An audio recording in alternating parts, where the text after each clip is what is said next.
Hello students, मैं हूं Mukesh Kumar Singh, chemistry faculty from Patna.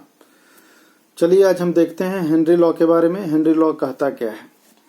ये एक्चुअली बताता है effect of pressure on the solubility of gas in the liquid. सबसे पहले सॉल्युबिलिटी को आप समझिए। देखिए, हमने एक ये कंटेनर लिया है। इस कंटेनर को ऊपर से हम एक पिस्टन के जरिए क्या कर दिया है, कवर कर दिया है। नीचे आपका है ये लिक्विड और यहाँ पे हमने लिया है गैस। ये है गैस।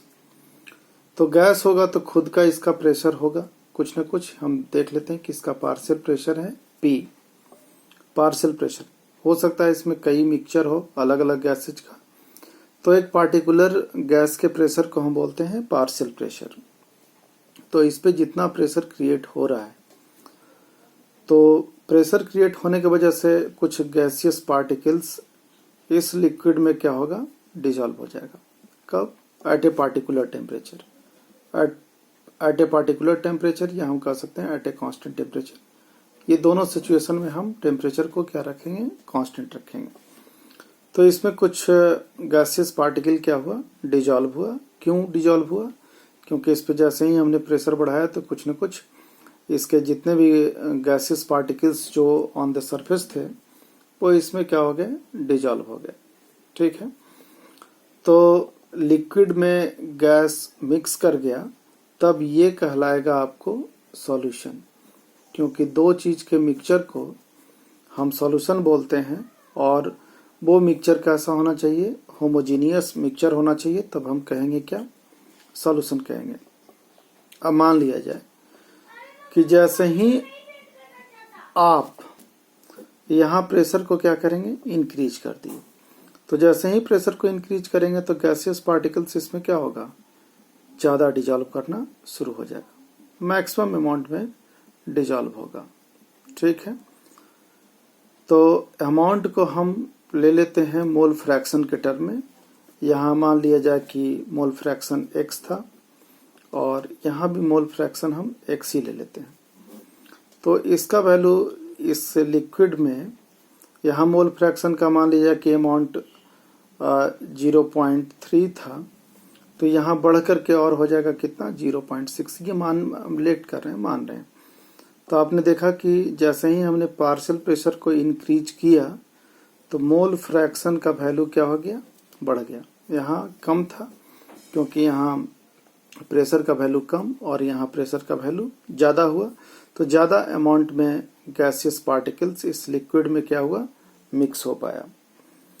तो इस तरीके से हम कह सकते हैं कि जो पार्शियल प्रेशर है गैस का, वो तो डायरेक्टली प्रोपोर्शनल टू हो गया मोल fraction of gas in the liquid, mole fraction of the gas in the liquid, और ये पार्शियल प्रेशर है किस पे, ऑन द सरफेस पे। तो डायरेक्टली प्रोपोर्शनल को हटाने के लिए आपको एक कांस्टेंट से मल्टीप्लाई करना पड़ेगा। यहाँ हम एक कांस्टेंट ले लेते हैं KH/x। ठीक है, तो आप यहाँ जो KH आपने कांस्टेंट लिया, ये कहलाएगा आपके पास हेनरी लॉ कांस्टेंट। ठीक है, तो चलिए अब इसके हम स्टेटमेंट को हम देख लेते हैं। चलिए, स्टेटमेंट है the partial pressure of a gas. ये है partial pressure of the gas in a vapour phase. Vapour phase इसलिए क्योंकि ये on the surface of liquid था। Is directly proportional to the mole fraction of the gas in the solution. ये statement है किसका, Henry law को। आप यहाँ जो देखिए, ये जो KH है, ये एक्चुअली KH क्या है, यूनिट ऑफ KH ATM और बार और किलो बार के टर्म में हम इसको लेते हैं। चलिए इस इक्वेशन पे हम एक ग्राफ देख लेते हैं। आपने फार्मूला पढ़ा P=KHX। एक आपने पढ़ा होगा स्ट्रेट लाइन का इक्वेशन है y=mx+c। तो देखिए यहाँ स्लोप के जगह ये m के जगह क्या है, KH है। बाई एक्सिस पे हम ले लेते हैं क्या, पार्शियल प्रेशर, इस पे ले लिए, और मोल फ्रैक्शन हमने ले लिया x एक्सिस पे, ये है मोल फ्रैक्शन। हालांकि यहाँ भी एक्स है, ये एक्स एक्सिस है, और यहाँ जो एक्स है ये मोल फ्रैक्शन है। सी का कोई वैल्यू नहीं है, यानी यहाँ सी का वैल्यू क्या है 0। तो ग्राफ आपको जाएगा कहाँ से, ओरिजिन से जाएगा, और इस तरीके का आपको ग्राफ मिलेगा। यहाँ जो स्लोप हो जाएगा, स्लोप का वैल्यू हो जाएगा KH, यानी यही वैल्यू होता है M के इक्वल होता है। तो ये ग्राफ यूजुअली आपसे पूछा जाता है, इसको ध्यान में रखिएगा। चलिए देखते हैं कुछ इंपॉर्टेंट पॉइंट्स। देखिए, एक ऑक्सीजन और नाइट्रोजन में हम कंपेयर किए। ऑक्सीजन है 293 केल्विन पे, इसका KH का वैल्यू 34.86 किलोबार है। टेम्परेचर जैसे ही बढ़ा तो KH का वैल्यू देखिए कितना हो गया, ये भी बढ़ गया, 46.82 किलोबार हो गया। नाइट्रोजन का देखिए एट 293 पे KH का वैल्यू है 76.48 किलोबार, और एट 303 केल्विन पे है KH का वैल्यू 88.84 किलोबार।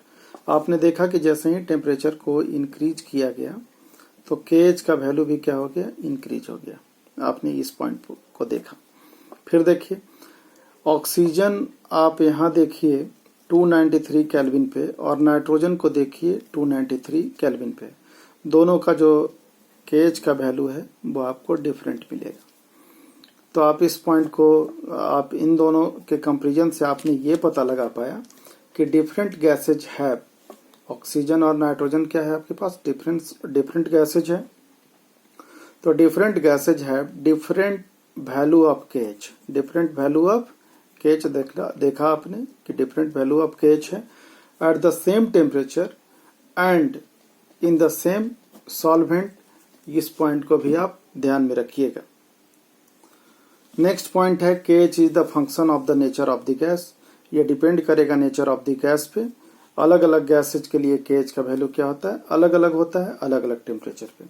आगे देखिए, greater the value of KH का वैल्यू बढ़ेगा, लोअर इज द सॉल्युबिलिटी घट जाएगा of the gas at the same partial pressure at a particular temperature.